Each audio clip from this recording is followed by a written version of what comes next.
Good afternoon, ladies and gentlemen, and welcome to the Equals Group PLC final results investor presentation. Throughout this presentation, investors will be in listen-only mode. Questions are encouraged and can be submitted at any time via the Q&A tab situated on the right-hand corner of your screen. Please just simply type in your question and press send. The company may not be in a position to answer every question it receives during the meeting itself. However, the company review all questions submitted today and publish responses where it's appropriate to do so. These will be available via your Investor Meet Company dashboard, and we'll send you an email to notify you when they're ready for your review. I'd also like to remind you that this presentation is being recorded. Before we begin, we would like to submit the following poll, and if you could give that your attention, we would be most grateful. And I'd now like to hand over to Richard Cooper, CFO, and Ian Stratford-Taylor, CEO from Equals Group PLC. Good afternoon to you both.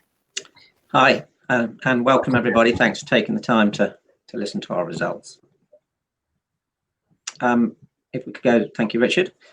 So I'm aware that we'll have a range of people listening in, from people that understand the business quite well to people that maybe this is the first time. So if we go over ground that some of you know well, then I apologise, but we need to make sure that everybody gets a good understanding of the company. So we're doing a little bit of history on this slide. The group was actually admitted to the AIM market in August 2014, so getting on for 7 years ago. It was called Fair Effects at the time, and it was a retail consumer, if you want to think of it, B2C driven travel money business. You could put money onto prepaid cards to travel abroad with some FX dealing business on the side of it, and that's really how we grew strongly in those early years. However, we made the strategic decision to pivot away from B2C to B2B in 2017. And have successfully done that. Part of the key reason for doing that, there were quite a lot of entrants into the B2C market in like 2016, 17, who were effectively giving the product away for free. It was becoming a very congested marketplace. That's really what drove the decision. And we could see that the big banks, who ultimately we're trying to win business of, don't serve the B2B and SME, so the small and medium-sized businesses, particularly well at all. So we saw a lot of opportunity there. So we are a challenger brand, and our business model is to take business from the incumbent banks. You will hear a lot of these days about fintech unicorns. You know, whilst we compete with them to win business away from the banks, the vast majority is still with the banks. And we have to bear that in mind in terms of the opportunity that we have in front of us and the ability to challenge those people. Our product suite is broad. It encompasses payments, both UK domestic and international, cards in various forms, and banking or current account services. And as such, I mentioned the fintechs earlier, we have different competition in each segment. For instance, payments, you can think of maybe TransferWise, now called Wise. In cards could be Revolut or Monzo, and the same with banking services. We have on our corporate or B2B roster now, we have some very well-known names, and we can cater to them to cover all their FX needs. Corporate spend requirements, we'll talk about that a bit later. And we can get people up and running extremely quickly. And part of our USP is the speed at which we can move, and obviously banks cannot. And we combine bank grade security. We used to say bank grade systems, but actually part of the problem the banks have is their systems are very poor. And so whilst we have all the stuff they have in terms of connections and security protocols, we have way better tech, leading edge tech. So for a customer, you're getting all the access that you would get from a bank, but on far better technology platforms. But that's underpinned also with a very strong compliance culture. We're regulated by the FCA, mostly covers the vast majority of what we do. And the FCA are taking a very strong stance across this whole payment space. And we're very much at the forefront of that. Something I think maybe not as well understood as it should be is that we're not just a product business, we're also a platform business, and increasingly so. We have what we call B2B2B and B2B2C, whereby we're letting other financial institutions use our platforms to deal with their own customers. And so we will in effect license out our platforms to third parties. Moving along to the next slide. Just some highlights in terms of 2020. Transaction volumes, the focus, as I mentioned earlier, on B2B. So transaction volumes overall grew by 21% year on year. And let's remember, we're talking about the COVID year. B2B transactions within that were up 32%. And B2B is, in terms of revenue, is now 70% of the whole. International payments within all of that is the real driver year on year. So the revenue increased by 46% and the B2B component of that increased by 51%. I think we proved last year that that we are very resilient, that we're not a travel money company. I think some people still think that we are, but the non-travel money revenues increased by 18%, so there's significant growth there. B2B customers, we have 18,000 of them and growing, and this is really where the direction of travel for the company is.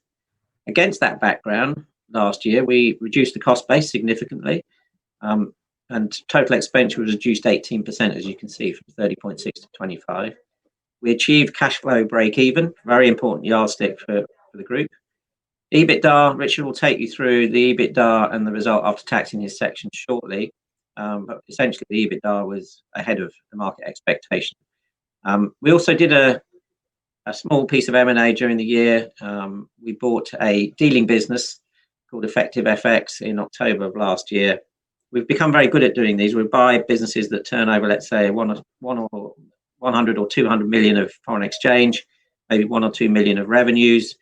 We can just absorb their book onto our platform, remove a lot of the overhead and back office. They can be up and running literally in 20 minutes from the moment the ink is dry on the contract. So we will do more if we see opportunity. Moving along, please.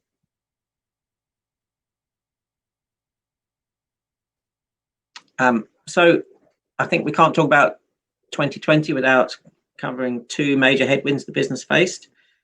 We could actually have put three on here because we've all forgotten Brexit, but Brexit was a handbrake in terms of businesses having to think about decisions and slowed down business confidence in general, even if we hadn't had these other two. COVID, obviously immediate impact to the business in terms of a hit to all the travel money related products.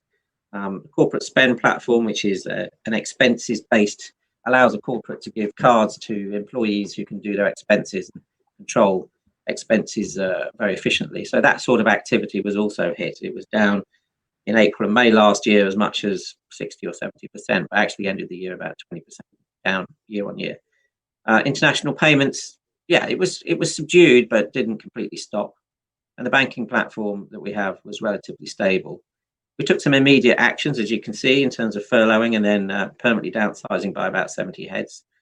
There was 1.6 million of staff layoff costs involved in doing that. But the group has come out of that leaner, fitter, and in better financial position than before. We were very careful not to cut into muscle and bone when we did all the cost reductions. So we're very happy with where the business is now placed post-COVID. We also had Wirecard. Wirecard, as you'll know, big German financial institution that went horribly wrong during the course of last year. We used a subsidiary of Wirecard in the UK to technically issue our cards. So with Wirecard going pop in the UK also, we essentially had to move all our customers on the B2C side and some of them on the B2B onto a completely new platform very rapidly in the space of 4 months. We did that successfully. It was a massive project, and I think shows how quickly we can move now, that we could essentially create a brand new product. We took the opportunity to create a new B2C card product, which has 15 currencies on one piece of plastic and lots of new bells and whistles.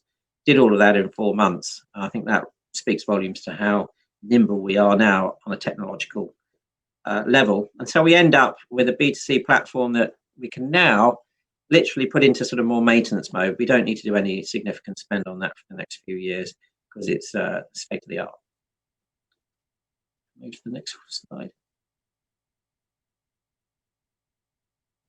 Against that background, governance, we'll cover this in a bit more detail later, but governance is important. We're a listed business, and it's obviously one of our key priorities is to make sure that we have good governance. We have a new chairman, we have a new head of the audit committee who was a former partner at PwC, specialising in forensic accounting. So he's fantastic. So, this side of things, I think we're in a very good space. We also have additional risk and compliance committees. We have 4 regulated subsidiaries, all properly consisted boards. We'll have regular board meetings minuted that roll up to the parent, as you might expect. We have additional training for staff internally. ESG, absolutely embraced. If you go to our Equals Investor Relations website, you can see the report on there. We announced when we first did this deck, we had some additional NEDs pending. We've announced one already, and we now have an additional NED pending. On that basis, Richard, I'll pass over to you for your CFO report. Okay, thank you, Ian. I'm just going to dwell on this contents slide for one moment, just to set the scene, because there are 10 slides I want to talk you guys through. The first is a dashboard, and this is really a response to how investors have been asking us, well, how do you actually make your money? Give us an example. So we've done a pro forma to take everyone through.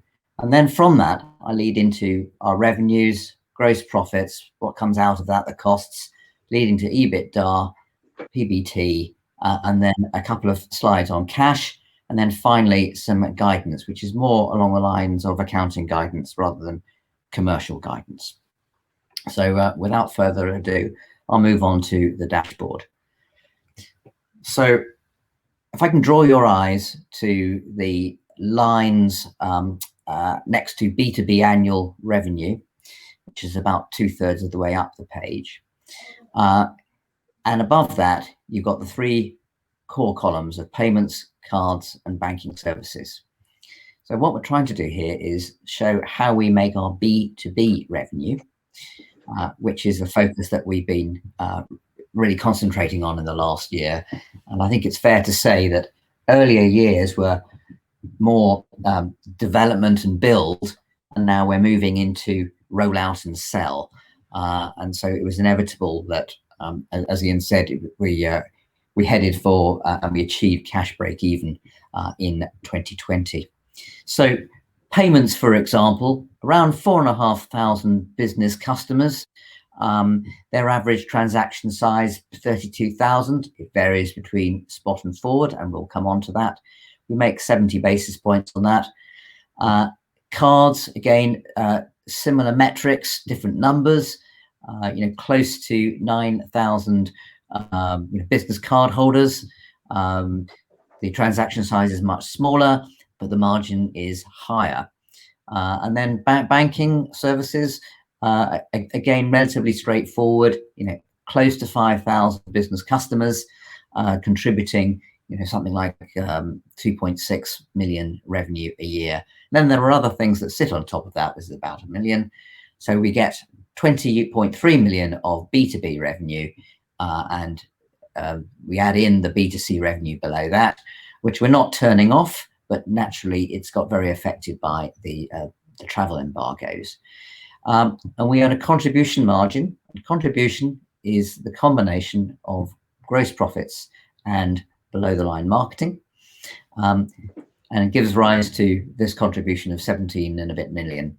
And then on the cost side, what we've tried to show here is what we have been spending and what we have been accounting for. Because we remain in development mode and still get R&D credits, there's a reasonable amount, 4.5 million in 2020, that is taken to our balance sheet. One of Ian's slides focused on Wirecard and COVID. There were some exceptional costs in relation to this, which obviously go below the adjusted Ebitda. Moving on to revenue. So what we've shown here for trend is the first half, the second half, the full year, and the comparison to the previous year, split by our sort of core markets. So international payments, there are some notes further on this below. You can see had a very, very strong year, not just growing over the first half, but significantly growing over the full year in 2019. The corporate expense platform actually performed remarkably robustly, given that a number of sectors that we're quite dominant in were virtually shut down last year. Banking held its own. Banking is split broadly between retail and B2B. And naturally, the travel products were the one that everyone would expect to see a significant fall off and the same is true for B2C in the line below it. So despite COVID and Wirecard, we held up remarkably well in the year to achieve 29 million of revenue. And then just focusing on international payments, which is in some ways straightforward, but it's difficult to remain very competitive there, although we're doing extremely well, as you can see from our numbers. We did over 94,000 orders last year. 91% of those were in spot. The order value was 72.5% spot, but the revenue was 64% spot. And the reason for that is that the forward business is more profitable. It's more difficult to sell. We are getting lots and lots of traction for this. It's not something that some of the competitors can offer TransferWise, for example. And then the average order size, again, you can see that if somebody's giving us an order for 80,000, we're going to make a lot more money on it than if we do a spot transaction at 20,000. So I'll then move on to gross profits by the sector. And this is really just a sort of snapshot to show, where the historical profits and losses are coming through. And it's probably no surprise that the corporate expense platform saw a lower gross profit last year. We've done quite a lot of restructuring around Wirecard, for example, and we expect those margins to significantly increase over the year. Everything else, I think, will stay relatively as is. It's worth also pointing out that we have a very strong white label business, which means that smaller operators in the foreign exchange market who perhaps don't have their own robust trading platform can book their trades through our platform. We onboard them through a KYC, and we make a margin of about 25% of that. So it's another aspect of the quite widely distributed foreign exchange market that we're not walking away from. In fact, we're trying to offer it to be able to grab as large a slice of the pie as we possibly can. Moving on to our costs, and what this slide shows is a number of things. Firstly, how we've reduced our costs from, in the left-hand column, 28.4 million in 2019 to 24.8 in 2019 to 2020.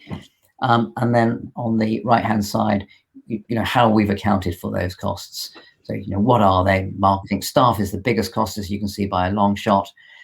We capitalized 4 million out of the 17 million. That's pretty standard, I think, for a techish company, slightly less than 25%.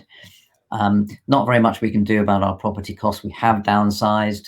Professional fees, they are likely to go up with regulatory audits and similar, as are IT costs. But that's where it is. And the run rate, accounting run rate, was 17 million last year. So where does this leave us in Ebitda and adjusted Ebitda? Well, it takes us down to an adjusted Ebitda positive of 1.2. There is a bridge between that and the 2019 on the next slide, because otherwise it's a little bit difficult to understand the core components, but a lot of it is due to the fact that we've been more conservative in our accounting for capitalized costs. So, sorry, it's actually the slide after next. So this is the result after taxation. So lots of non-cash items below Ebitda, as you'd expect. In particular, the amortization on capitalized software is getting very, very close now to our actual spend on capitalized software, and we expect it to be broadly equal in 2021. The business we acquired in November 2019 has performed very, very well. This is the white label business, and it turns out that our original estimates of contingent consideration were understated, and we've booked the rebook of that cost and paid it in the first quarter of 2021. We do, as we mentioned earlier, receive R&D credits. In 2019, we booked 2 years. We booked 2018 and we booked 2019. And in 2020, just naturally, the year for 2020. It's a very nice contribution from Her Majesty's government. So this next slide is the bridge, and this is the one that tries to show everybody, well, what really happened to our Ebitda. Yes, it went down, but why did it go down? Well, we got a lower contribution due to COVID and Wirecard, absolutely inevitable. But in accounting terms, we reduced the amount that we capitalized.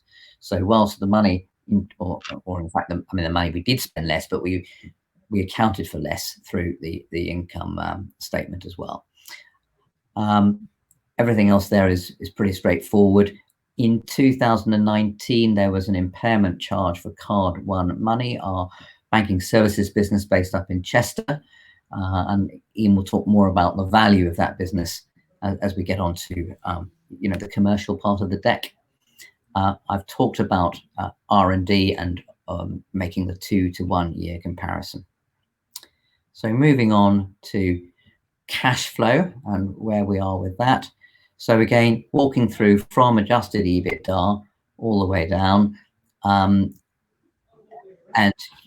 we've dealt with a lot of these items already. Exceptional items lower than the previous year, capitalized software lower than the previous year, acquisitions lower than the previous year, positive working capital on this slide. R&D credit, we received everything that we were due from HMRC, and we also took the opportunity to avail ourselves of the government CBILS scheme and drew down 2 million on the 23rd of December this year. So that left us at the balance sheet date with 10 million of cash, and that falls into a different type of categorization on the next slide, which is we start with our 10 million, but we do have float in and float out on customer margins, both with payment processors, liquidity providers, I should say, and customer deposit margins. And this slide shows the CBILS liability. So, net at the balance sheet date, we had, 4.9p and gross 5.6p per share. So I think this is coming up to my last slide on forward guidance. And on the left-hand side of the deck is those items of an accounting nature, and the right-hand side, sorry, wrong way around. Left-hand side is cash, and right-hand side is accounting. So what are the highlights of this one? Well, the first is that our Q1 2021 revenue was 8 million, so almost exactly the same as it was last year before COVID hit. Our cash position was 9 million at the 31st of March. And just as a sort of teaser as to how we've driven our costs down, our basic payroll reduced from 1,250,000 in March 2019 to 930,000 in 2020 versus 2021, confusing the years. And capitalized software, this is the sort of range that we're expecting to spend this year. We will continue to make R&D credits, but they will drop off as we head into profitability. It's quite a complicated calculation, but nevertheless quite healthy. And the earnouts, as we indicated earlier, the significant part is already being paid this year. There are bits and pieces for other legacies in the balance of the year. And on the right-hand side, it's really there for accounting guidance for analysts and similar as to what is expected to go through below the line. And at that point, I'm going to hand back to Ian. Thank you, Richard. So I'm going to briefly cover some slides on transaction volumes and revenues, and some verbal highlights of what we did in 2020, and then trundle through in terms of how we're going to go forward from here. So on transaction volume, so this is the big number, if you will, of the amount of activity through the fixed plant, if you will, that we've created. And if you look at the kind of middle column there, FY 2020, so full year 2020, at the bottom, the grand total there, that's £3.5 billion worth of activity through this platform. Bearing in mind, we did that with, reducing our workforce by 25% or so. So we're processing more and more efficiently, and that is a definite priority for the company. We are going very, very rapidly towards more straight-through processing, exception-based processing, if you will. So you're only having to intervene on non-standard transactions, and the vast majority can go through automatically. So here we've got the B2B and B2C split, again, as we've had before. And you can see there on B2B, international payments strongly up year on year. Corporate expense platform only down 20% year on year. The banking platform pretty steady on B2B and also on B2C. And as Richard said, I'll come to, whilst it's interesting to look at these products separately, it's far more correct to look at them as a whole, because, for instance, we have a way better international payments platform because we have the banking platform that underpins it, which I'll draw out later. You can see pretty clearly that in terms of volume on the B2C products, both B2B and B2C on the travel products, you can see they were down like 70-75% year on year. So that was the real hit. I saw out of the corner of my eye that one of the questions was, you know, how much revenue do I think was taken away from us by COVID, and will it come back? You know, one hesitates to draw straight line conclusions, but for instance, B2C was down 5 million year on year, you know, one compared to the other, and clearly there was some reduction in activity on B2B. So a £5 to £7 million spread sounds reasonable, and you would hope, if things normalise, that we'd get that back at some point. Go to the next slide, Richard, please. So revenue per quarter, I thought would be quite useful for everyone to see just how the revenues evolve.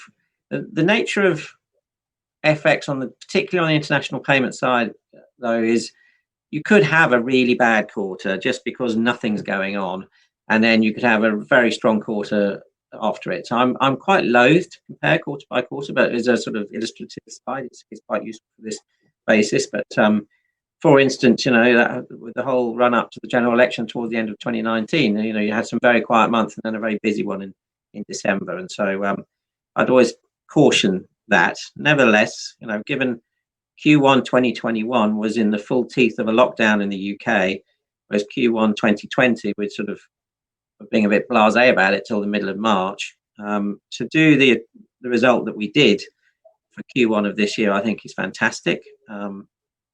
And interestingly, if you look at the breakup of it in terms of cross payments, banking, corporate card, the travel, money products and other, it's not far off actually the mapping in the first quarter of last year. It does set us confidently looking forwards, but I think if 2020 has taught us anything, all of us on this call and basically everybody, is, you know, anything could change relatively rapidly. So we're not counting our chickens. You know, we have refined the forecasts that are in the market slightly upwards, but let's see how the year progresses so we can have more certainty as we go. Next slide, please, Richard. So just in terms of some key things that we did last year, we've covered COVID, I think, enough. Wirecard, similarly, you know, as mentioned, we're now replatformed the entire B2C offering. We made some significant cost reductions, but we did it whilst keeping the resources we need for growth. B2B2B and B2B2C, you know, we have this direct connection to faster payments, which I'm immensely proud of. When we announced it a couple of years ago, the market was sort of underwhelmed. You're now seeing the benefits of having that, you know, that ability to process sterling outbound payments in bulk, you know, tens of thousands, automated, very cost efficiently, very cheaply. It's 24/7, 365 instant movement of money. Powerful thing to have that not many people do have. We're quite effective FX. The deal structure was clever in that essentially self-funds and it's cash flow positive. We did plenty of engineering releases, you know, maybe a little bit under the radar in some respects, but in international payments, banking and cards, and perhaps most importantly also on customer onboarding. On B2B side, we've made it, if you think about our product suite, you know, we're trying to take business from banks without people having to move their bank account, and therefore the product has to be easy to get at, intuitive, easy to understand and easy to onboard. And if you can automate as much of that onboarding as possible to make it easy for a potential customer to become a customer, then that's obviously a key thing to do, which we put in place during the course of last year. CRM, we had a CRM system, but it was not to to the quality that we needed it to be. We invested, and whilst we were cutting costs last year, we found the funds to invest in a system called HubSpot, which we've implemented during the course of last year and is strongly being rolled out further during the course of this. I'll get onto that a little bit more in a slide or two. And all the while, investing in compliance and regulatory, we view this, if you do it well, we view this as a competitive advantage, because there are lots of, I referred to those smaller players, maybe turning over a couple of 100 million, so, sort of less than 10% the size of us, who just can't cope with these burdens. They can't cope with the tech burden of the platform that you need to have, and they certainly can't cope with the increased scrutiny from the FCA and all the various stuff that you have to do. So we believe our prowess here puts us in a good position in terms of shaking loose some smaller competitors that we could acquire. Flip the page, Richard. So how do we now go from, we built a lot of stuff last year, and actually the year before we invested a lot, and we now need to go to selling it. And a key thing here is this concept of equals money. So this is the B2B side of the equation. Equals money, a tagline of an account to bank on. What is it? Equals money is the unified suite that pulls all the various product streams that we have together in one place. And the key to it, and I apologize for getting technical here, but it's worth a couple of minutes just to explain it. A key to it is an own name IBAN multi-currency account, which is a mouthful, I realize.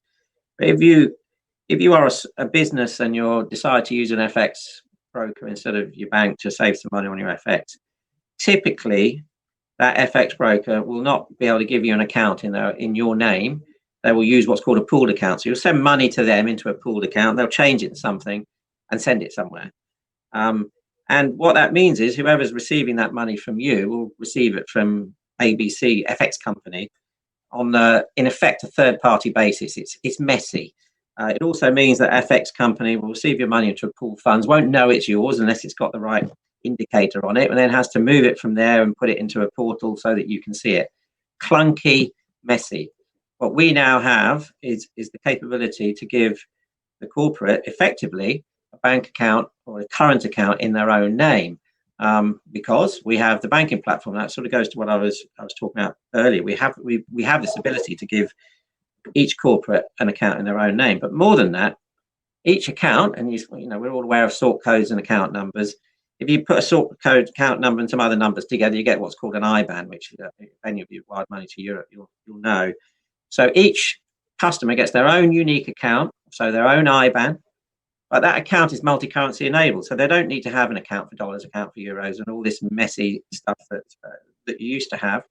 We can just give them one account, and they can give that IBAN, if you think of it, to any customers, suppliers, anybody. So it becomes very, very simple to use. Yeah, here's my banking details for everything. Money comes in, we instantly know it's theirs because it's in their account. So you can see how this starts to make the whole prospect of a corporate using us so much simpler, so much easier than their bank, because they're dealing with everything all in one place. They can make payments by account to account transfer, so bank transfer, or via cards, which increasingly you have to use cards to pay e-commerce retailers, or for instance Google. You can't pay by bank transfer, you have to pay by card. So a corporate can access all of this in one place. So hopefully that conveys the importance of this own name IBAN multi-currency account to you. Add on top of that some other advantages we have. Our heritage background. We're listed. We've assembled these licenses and permissions religiously over the years. They take time. The connectivity that we've invested in. We've got clever people who know their stuff internally, and I put customer services there also because this is our own team. It's not outsourced. Expertise that you can speak to a human being that knows what they're talking about on the product is a key USP. I think one of the questions later is about how do we differ from some of the other fintechs? Well, that's a key part of it. There's people you can speak to here, and I think Trustpilot bears that out. I mentioned earlier, during 2020, it was very much the last bit of the build, and now it's sell, but keep building, build more, but selling is the key thing now, and the equals money proposition is the central plank of that. I think I covered already that this equals money solves numerous problems for the target SME customer. Our build target. So who we're designing and building this stuff for is corporates of between 50 and 500 employees, that sort of order of magnitude. But clearly the product suite works well for 1 to 50 employees or 500 and more. CRM, absolutely vital to all of this. So HubSpot, and actually beneath HubSpot sits a middleware system called Segment that allows all our various databases to accumulate right up to HubSpot. So this system is it's amazing. All in one place now. We have all of the front and back office interfaces. Anytime we speak to a customer, be it via email, telephony, everything all goes into there. The recordings are there. You can transact within the HubSpot system. So it's really is making a difference in terms of our growth. We also did a sort of soup to nuts review of our sales and marketing plan. So we have a revised B2B sales and marketing plan internally. We also hired a B2B marketing specialist into the team. So we're going to be picking up a lot of traction as this year goes on the B2B side. And the onboarding platform I mentioned earlier, I think called True Narrative, is key to reducing new customer friction. And if you think of the funnel of, believe it or not, from B2B, it's still very much sales first, and marketing sort of augments the process. So you have to have the more salespeople you have making the more calls to the more targeted leads, the better you'll do. And then if you can onboard them efficiently, all the better. The CRM, HubSpot, also, not only once they become a customer, don't just forget them. How can you make sure that you're maximizing share of wallet? We call it the back book, optimize the revenue out of the customers we already have. HubSpot is also going to help us with that. The B2B2B and B2B2C capabilities, I think we mentioned earlier. So I like that business because you think of it, we can access customers three ways now. We can either go to them directly, which is the optimum, by our own sales teams, and we might retain, after commissions and everything, about 85% of the net revenue of those transactions. Or we can go via affiliates, and affiliates are clearly a very important way to get customers, but you are ending up having to pay a third party to get at those customers, and that might net 70% of the revenue. Via the B2B2B and B2B2C platforms, you might end up with only 30 or 40% of the revenues, but it's additional scale, and you're getting to customers that someone else has got. So we can, get a reducing share of wallet, but nevertheless gain that scale and volume by having these sort of three ways of acquiring a customer. You could flip slide, Richard. As covered. B2C, as I think we said earlier, it's not like it's going away. Clearly, it's been ravaged by COVID. But we have a product there and a heritage and a brand name in FairFX that we built up over the years. So we've retained that brand, but now sits atop a brand new offering.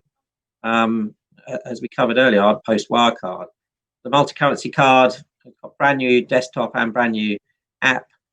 A key little thing here, where we're building things in B2B technologically that we think would have a B2C application, we'll drop it in there.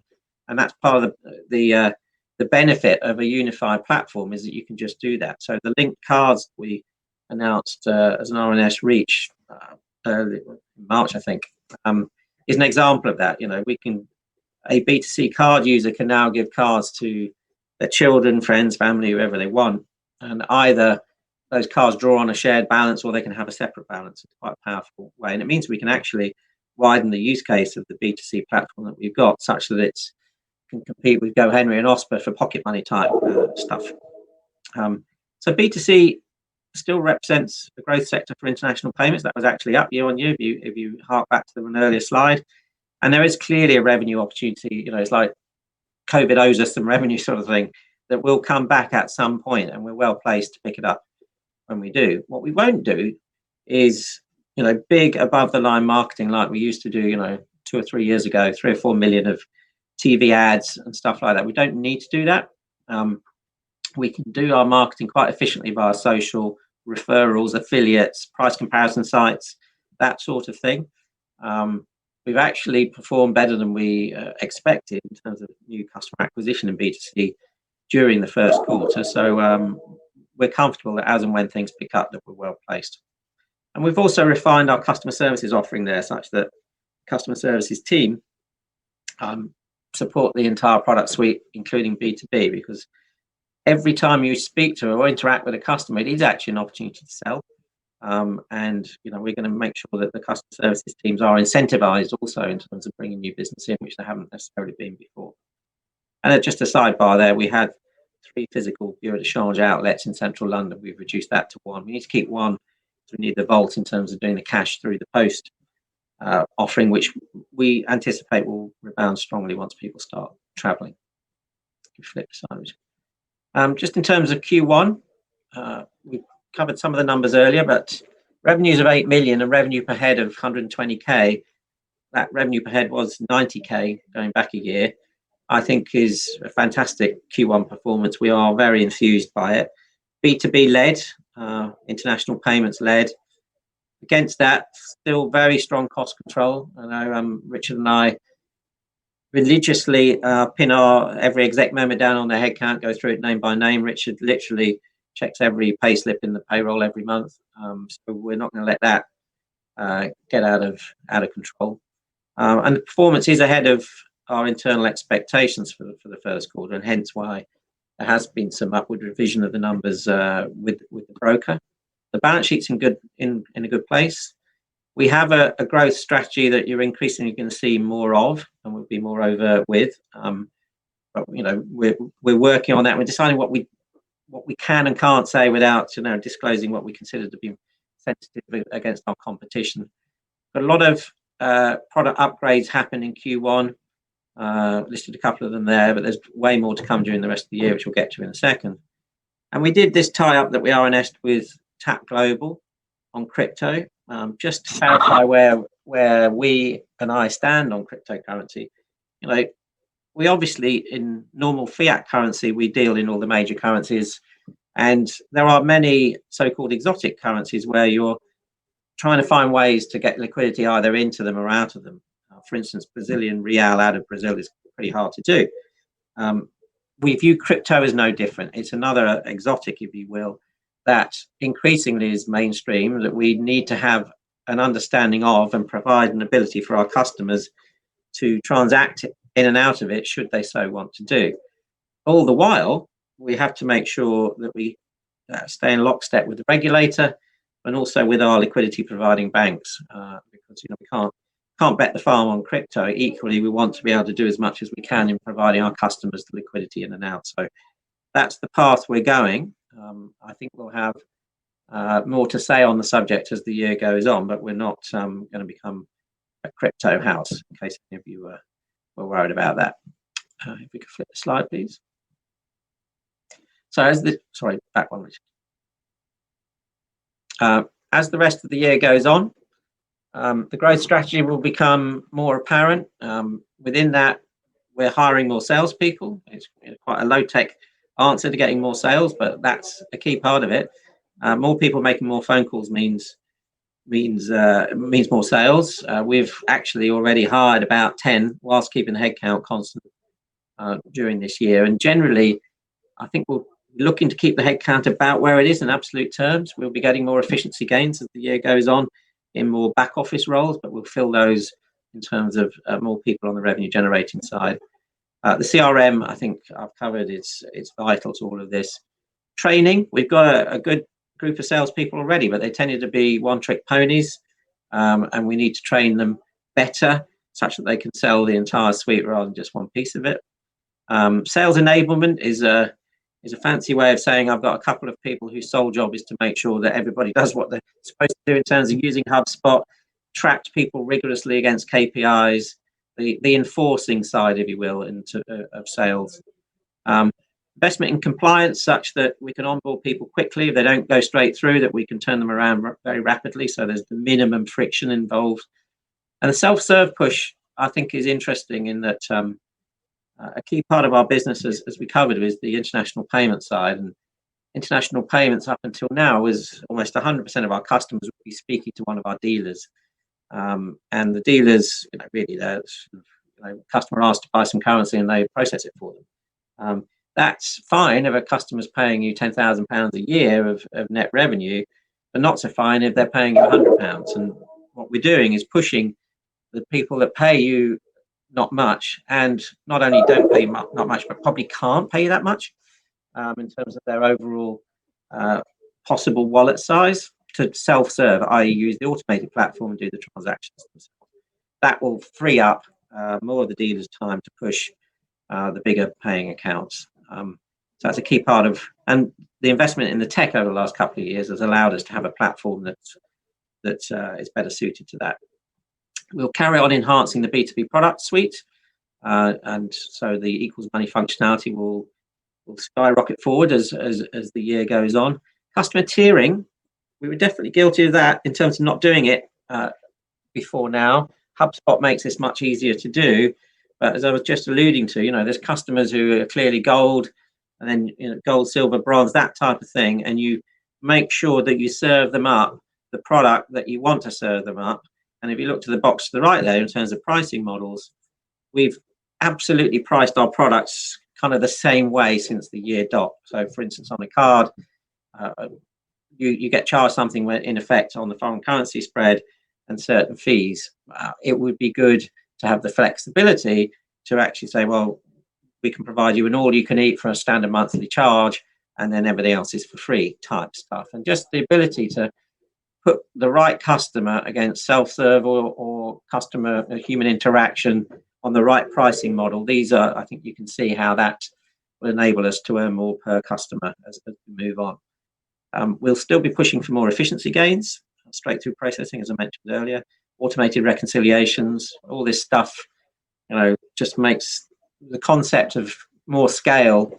We're definitely in a place now where we could put a lot more business through the business that we have without having to hire a ton of people. The car platform will have more toys to play with there, virtual cars as well as physical. Right now we do prepaid cars, we'll add debit. That's important because right now to move money, particularly on the corporate platform, you have to consciously move the money from the balance onto the card. Many corporates would like the reverse, i.e. the card can pull the money automatically from a shared pool of funds. And having that debit functionality is a key part of that.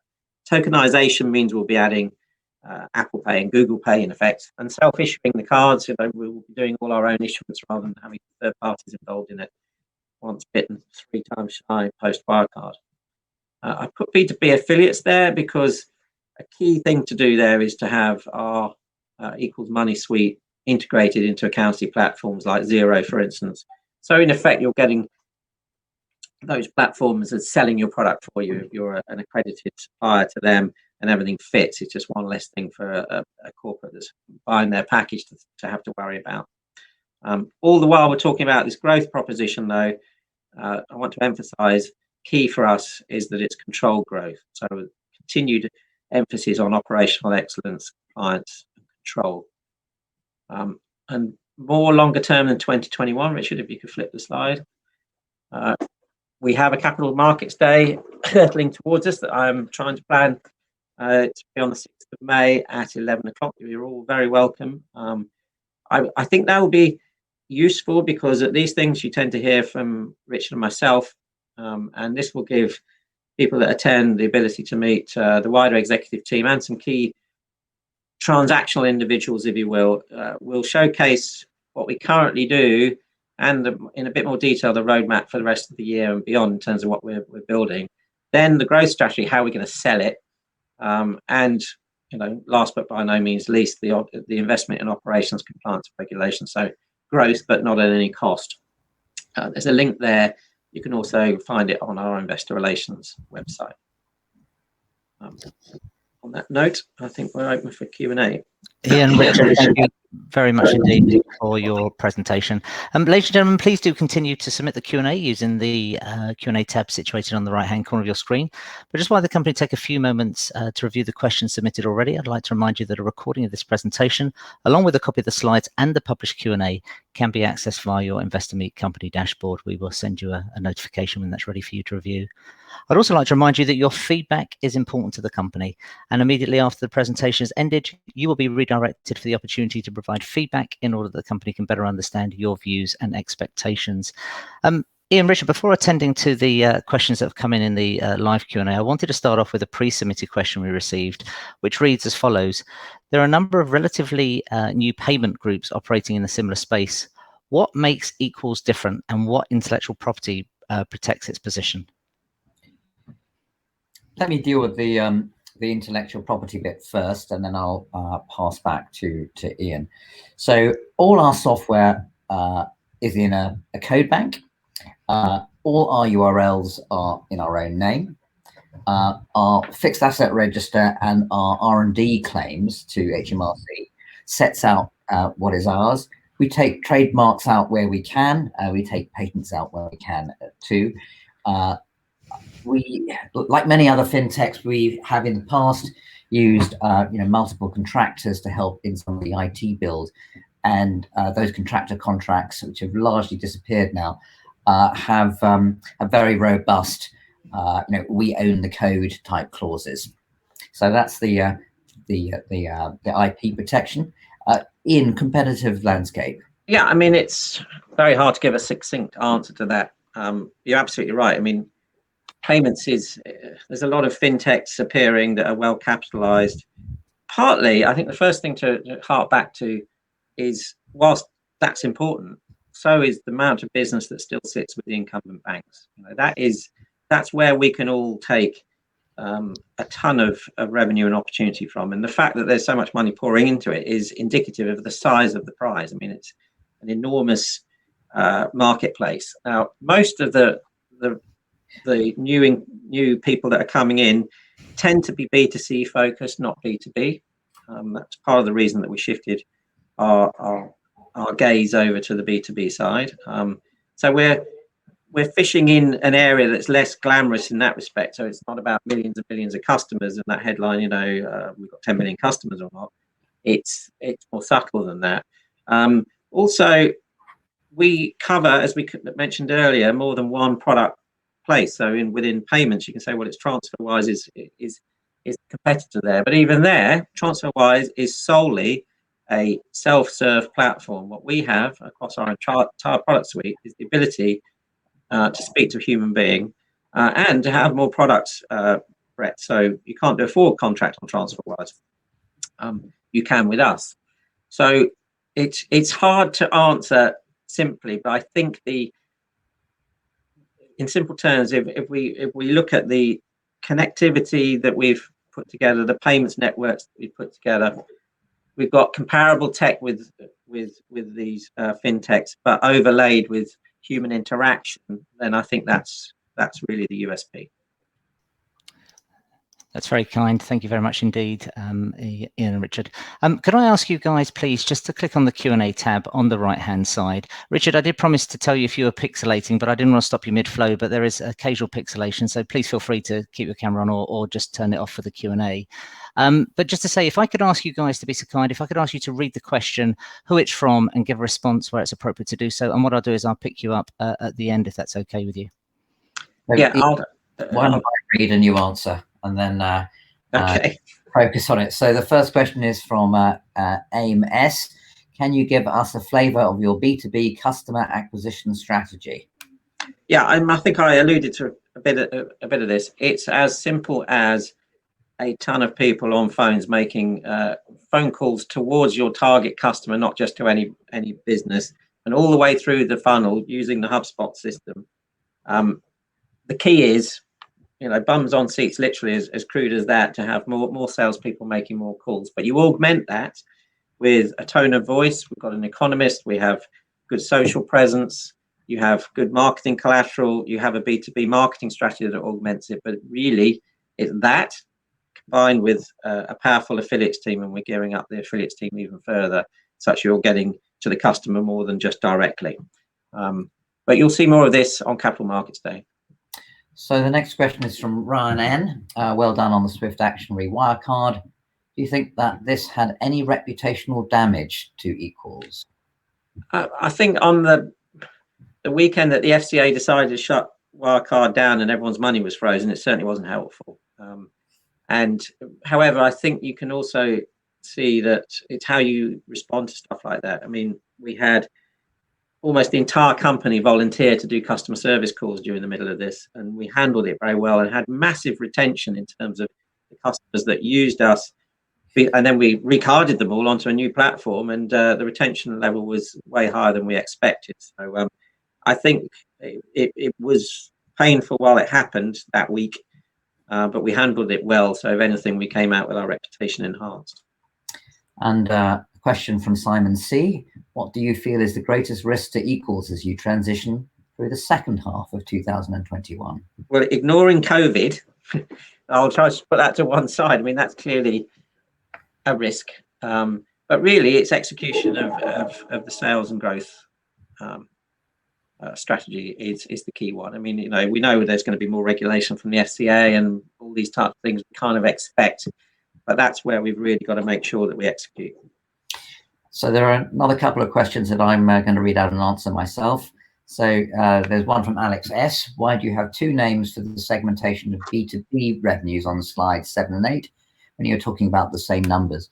So slide 7 is really a at a glance view of the business by segment, and schedule 8 or slide 8 is trying to show the history, H1, H2, and a comparison to the prior year.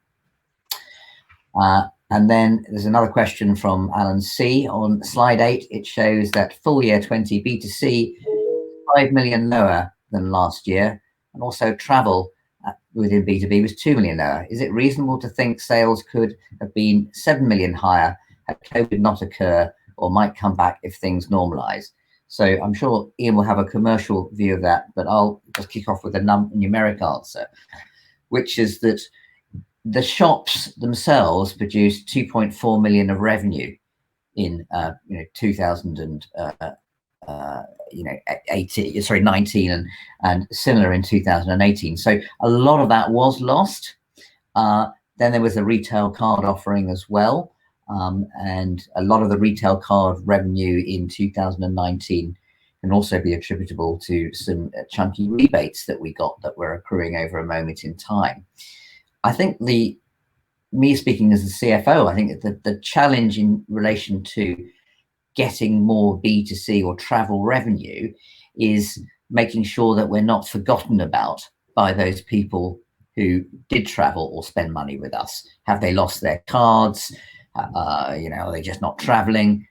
We've obviously got a robust database with enhanced CRM, but it's, are we going to drop out of the firmament would be the challenge I think that we need to rise up to. Ian, would you like to take that on? Yeah, and it's good that the CFO is more conservative than the CEO, isn't it? My view is because we went through that whole Wirecard experience, basically everyone that we want to have a car has got a new one, and the engagement that we've had with that customer group, and now with HubSpot, we can talk to them more dynamically, is good. So I'm confident that we'll get a definitely significant revenue increase if things normalize. But absolutely correct, Richard. The longer it goes on, then we want to make sure we're not forgotten. But we do.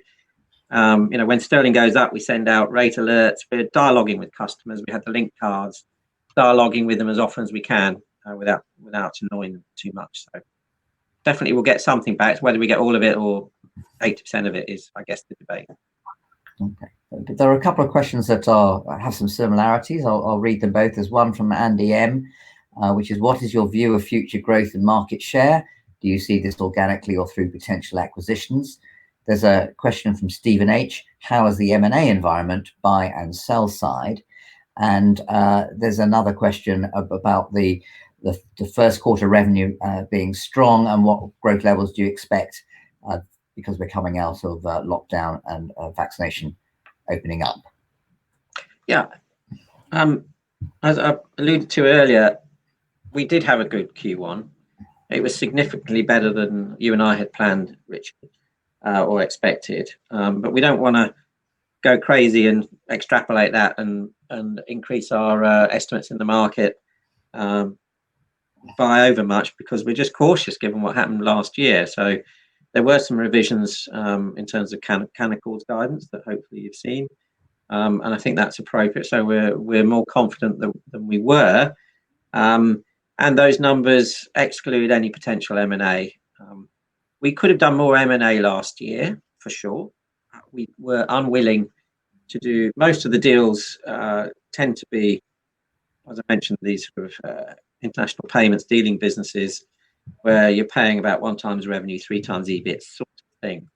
And normally they have an upfront payment as part of the deal, and we weren't willing to do anything like that during the course of 2020. We might do that now, and as I alluded to in terms of the compliance burden, I think that could shake loose even more people that just can't cope. You know, a lot of these businesses tended to be not lifestyle-y, but 2 or 3 founders that have built it up, and it pays them a decent amount, but they're seeing it get eroded by competition, tech and reg burdens. So I'd be quite hopeful on that. There's also part of the question was not just M&A in terms of us buying things, but I think in terms of being bought ourselves, if there was anything like that, I couldn't tell you anyway. But I think, what we have assembled here, which maybe was unglamorous while we were doing it, is not an easy thing to assemble. And we're starting to see the fruits of that labour come through in terms of what the market is seeing in terms of financial numbers. So, yeah, we've built something to be proud of, and our current thinking is just to keep growing it and growing it as fast as we can. And anything else M&A wise, you'd think would just take care of itself somewhat if you do that. And the second question from Stephen H is, how is the US initiative developing? Good question. I wonder if that's the Stephen H. I think it is. It's a good question. We would have pushed quite hard on the US in 2020 were it not for COVID. So what do we have in the US? We effectively, think of it like the EU, we're passported across the US by the relationship we have with Metropolitan Commercial Bank. We've kept all of that open. The push was going to be using our corporate spend platform, given the high usage of our platform across the film production industry. The logical place was to land and expand in film production in the sort of LA region and build up the corporate car platform through that. Clearly, it was not the best use of scarce resource to push hard on the US in 2020. We haven't shut anything down. We've kept it ticking over. It's there to push when we're ready to push. And the time to push on that is getting nearer, but we're not quite at the moment yet that we want to do it. So everything's still up and running, but we're not going to push hard yet. Okay, so there's a question from John F. When level of revenue profits do you expect in the longer term for faster payments for HomeSend, and over what timescales? This is a HomeSend revenue question. Yeah, I mean, not keen to give an exact number on a revenue for a particular customer. But HomeSend is up and running and is adding significant P&L, and that will grow. They are. When we were doing the RNS for them and the whole negotiation and everything, as a business that's largely owned by MasterCard, they're very, very protective. So they wouldn't thank me for giving out. I think we have to classify that as confidential. So there's a question from Alex S about headcount, which I'll address in the first instance, and I'll allow Ian to continue it. Will you need to add cost headcount this year in order to drive higher sales? There are 2 parts to this, to the answer to this question. The first is that we drove our headcount very, very aggressively down. I mean, we've rounded the numbers up to 250, but actually the March payroll was 248. We've taken out about another 7 people since then. And I think that we would expect the numbers to trade between 240 and 265 for the year, depending on where we are with the sales recruitment cycle and various junior bods who we will recruit in. We have certainly seen salary pressure. We've lost a couple of good people. We've hired a couple of very, very good people though. So we're still in an attractive place. We have a good package for very salesy people. And it's ebbs and flows. I think with salespeople, you try them out. If they perform, fantastic. If you don't, you get rid of them very, very quickly. Ian, do you want to add much? Yeah, I mean, it's the way the question's actually written. Will you need to add cost and headcount this year in order to drive higher sales? But the short answer is no. We don't need to add. We will have higher revenues without adding bodies, but we will. So it won't be that you need to. It's that we will do. We'll add additional heads to drive it if we see the opportunity, and we are seeing the opportunity. So I think I'm minded that in some ways the opportunity we have now is similar to the opportunity we had on IPO, in that then it was in B2C we had something that most people didn't have, or it would take a while to replicate. They replicated it 2 years later. We didn't manage to go fast enough. Same opportunity now on B2B. We've assembled something that's hard to do in time terms, not necessarily monetary terms. So we need to go as fast as we can. So to the extent possible, that's what we will be doing. And there's a corollary question from Neil B at the end. Employees working remotely, good or bad? Question. Cost savings? Question. Well, the fact of the matter is, here we are all on, enabled via a platform that we can speak to and take questions, and it's all very clever, isn't it? And Zoom throughout the pandemic has been amazing for keeping the business going. And a point I have to make actually is, whilst Zoom to speak to your colleagues is okay, we're a business that has to have the highest level of encryption, security. We're connected to the Bank of England, stuff like that. So for us to go to full remote working, as we did a year ago, was also a testament to the quality of the platform that we've built up over the years. Now, as we sit here now, both our office locations in London and Chester, we have full lateral flow testing, all the stuff you might expect, testing at home, to make people feel as comfortable as possible to come in. Speaking personally, there is no substitute for physical meetings with people on premise, in terms of, we've all invested heavily in diversity over the years, and to get that spark and interaction, you need to be in the same room. So we're encouraging teams to come in. We're encouraging, but not 5 days a week, on specific days. And so there's no yay or nay answer to this. We will keep the office. We don't need as much office space as we had before, but we need people to be interacting with each other. Actually, and apart from anything else, for their mental health, they get in, see other people, just to get back in that kind of interaction groove. So there's a couple of questions from Bruce and a couple of questions from AMS. I'll deal with Bruce to start with. So who does the company see as being the most relevant competitors to their B2B unified suite for account and card payments? And what is their USP against them? TransferWise, or now called Wise, would be the most obvious. Their B2C focus, we're more B2B. They can't do forward contracts. We can. You can't speak to a human being. You can. I think is really, people, particularly if you're a business, if you're a larger business, you might have a treasury function. If you're a very small business, you might be happy to self-serve. But if you're on that kind of small or medium size, having the ability to speak to a dealer who's bespoke to you, that's got some market color, can tell you what they're seeing, is invaluable, and that's a service they don't have. Okay, there's a question from AMS. NatWest have announced they will refuse to serve business customers who accept payments in cryptocurrency. What is your position? What's our position? Our position is we have to respect the position of NatWest.